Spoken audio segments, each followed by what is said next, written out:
इसलिए मैं तो ये जानता हूँ कि ये हमारे ऊपर थोपा गया है मेयर। भारतीय जनता पार्टी ने मेयर का व्यक्ति लगाया है। वो सिर्फ इतनी सी जानकारी दे दें कि उन्होंने अपने जीवन में झांसी खास के लिए, नगर के व्यापारियों के लिए, नगर की जनता के लिए कौन से कार्य किए हैं। वास्तव में एक बहुत ही सोचनीय विषय है कि क्या वास्तव में झांसी के सारे राजनीतिक लोग इतने कमजोर हो गए हैं कि हमारे मेयर के चुनाव लड़ने के लिए मऊरानीपुर से झांसी आए। नमस्कार साथियों, आप देख रहे हैं समाचार गैलरी और मैं हूं आपका अपना साथी हेमंत कुमार गुप्ता।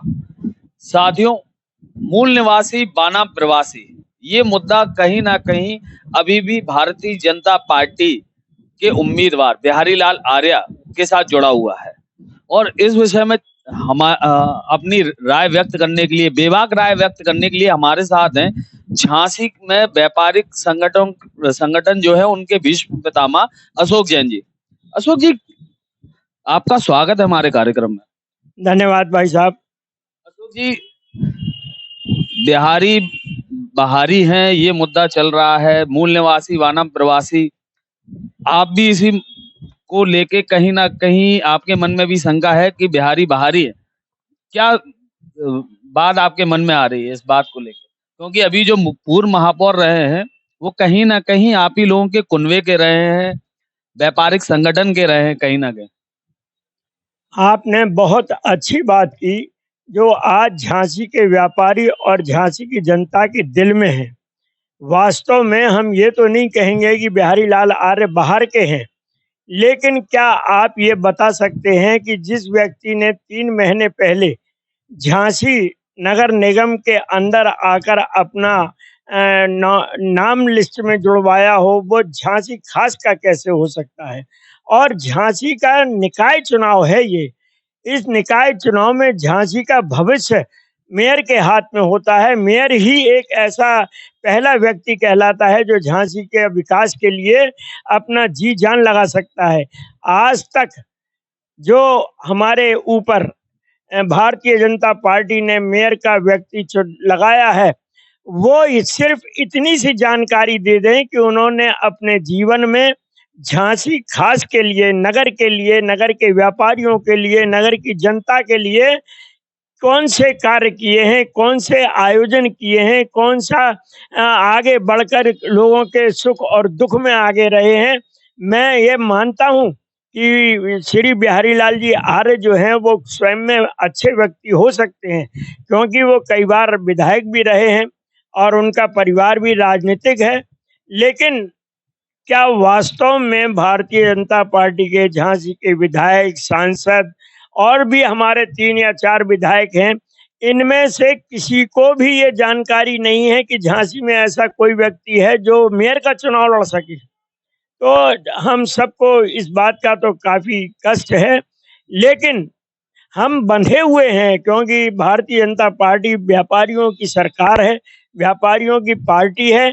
इसलिए हम मजबूर होकर ये हमारे सामने इतनी बड़ी कठिन समस्या है कि हम अभी तक इस निर्णय पर नहीं पहुंचे कि हमें क्या करना है और क्या नहीं करना है। अशोक जी, ये तो आप कह ही रहे हैं कि बिहारी बहारी हैं, साथ ही साथ आप ये भी कह रहे हैं कि जो उनके कार्यालय प्रभारी हैं उनको भी वो रानीपुर से आयात करके लाए हैं, जो प्रदीप गुप्ता जो है। ये सारी बात क्या है? देखिए, ये वास्तव में एक बहुत ही सोचनीय विषय है कि क्या वास्तव में झांसी के सारे राजनीतिक लोग इतने कमजोर हो गए हैं कि हमारे मेयर के चुनाव लड़ने के लिए मऊरानीपुर से झांसी आए और फिर साथ में मुख्य चुनाव कार्यालय का इंचार्ज भी रानीपुर से लाया गया। क्या वास्तव में झांसी में भारतीय जनता पार्टी में ऐसा कोई कार्यकर्ता नहीं है जो चुनाव कार्यालय को संभाल सके, या इससे पहले मेयर के चुनाव झांसी में हुए नहीं हैं? मैं तो उम्मीद करता हूं कि हमारे सभी नेताओं को इस बात पर गंभीर रूप से विचार करना चाहिए और जैसा होगा, जो होगा, जैसे आदेश होंगे वैसा उसका पालन होगा। आपने तो बहुत चुनाव देखे होंगे अशोक जी। 60 वार्ड हैं, जहां पर भी अगर किसी को वार्ड का चुनाव भी लड़ना होता है तो उसका वोटर लिस्ट में और उस वार्ड का निवासी होना जरूरी है। तो ये चीज क्या महापौर प्रक्रिया के लिए नहीं अपनाई जाती? सब कुछ सबके लिए कानून एक है, नियम एक हैं, लेकिन अब मजबूरी ये आती है कि इन सब बातों को किसी व्यक्ति विशेष द्वारा उठाए जाने पर कोई औचित्य नहीं बनता है।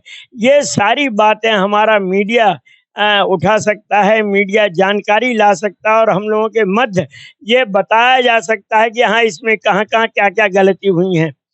इसलिए मैं तो ये जानता हूँ कि ये हमारे ऊपर थोपा गया है मेयर, और अब जैसा आदेश आएगा, जैसा सारे व्यापारियों के विचार होंगे, वैसा ही निर्णय होगा। अब क्या होगा, ये भविष्य के गर्त में है। आप तो काफी मुखर होके बोल रहे हैं, लेकिन कहीं ना कहीं लोगों के मन में बात है, लेकिन अनुशासनात्मक कार्रवाई ना हो जाए इसका भी डर है कहीं ना कहीं कार्यकर्ताओं में या भाजपा नेताओं में।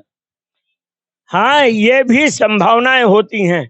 मेरे साथ सबसे बड़ा जो मुख्य कारण है, एक तो मेरी आयु इतनी है कि अब मुझे जीने की कोई तमन्ना नहीं है। दूसरी बात, मैं किसी भी राजनीतिक पार्टी से नहीं बंधा हूँ। मैं व्यक्तिगत तौर पर भारतीय जनता पार्टी का समर्थक हूँ और भारतीय जनता पार्टी के लिए काम करता हूँ। मैं माननीय रवि शर्मा जी से व्यक्तिगत तौर पर जुड़ा हूँ। मैं माननीय अनुराग शर्मा जी से व्यक्तिगत तौर पर जुड़ा हूँ। मैं माननीय राजीव सिंह पारीछा जी से भी व्यक्तिगत तौर पर जुड़ा हूँ, लेकिन विचार रखना मेरी स्वतंत्रता है। तो क्या आप बिहारी लाल आर्य जी के लिए वोट मांगने जा रहे हैं? अगर हमको आदेश होगा, हम निकलेंगे। हमारी मजबूरी एक ये है कि हम श्री बिहारी लाल जी के द्वारा झांसी की जनता के लिए क्या किया है, ये हम आगे जाके कैसे बता पाएंगे।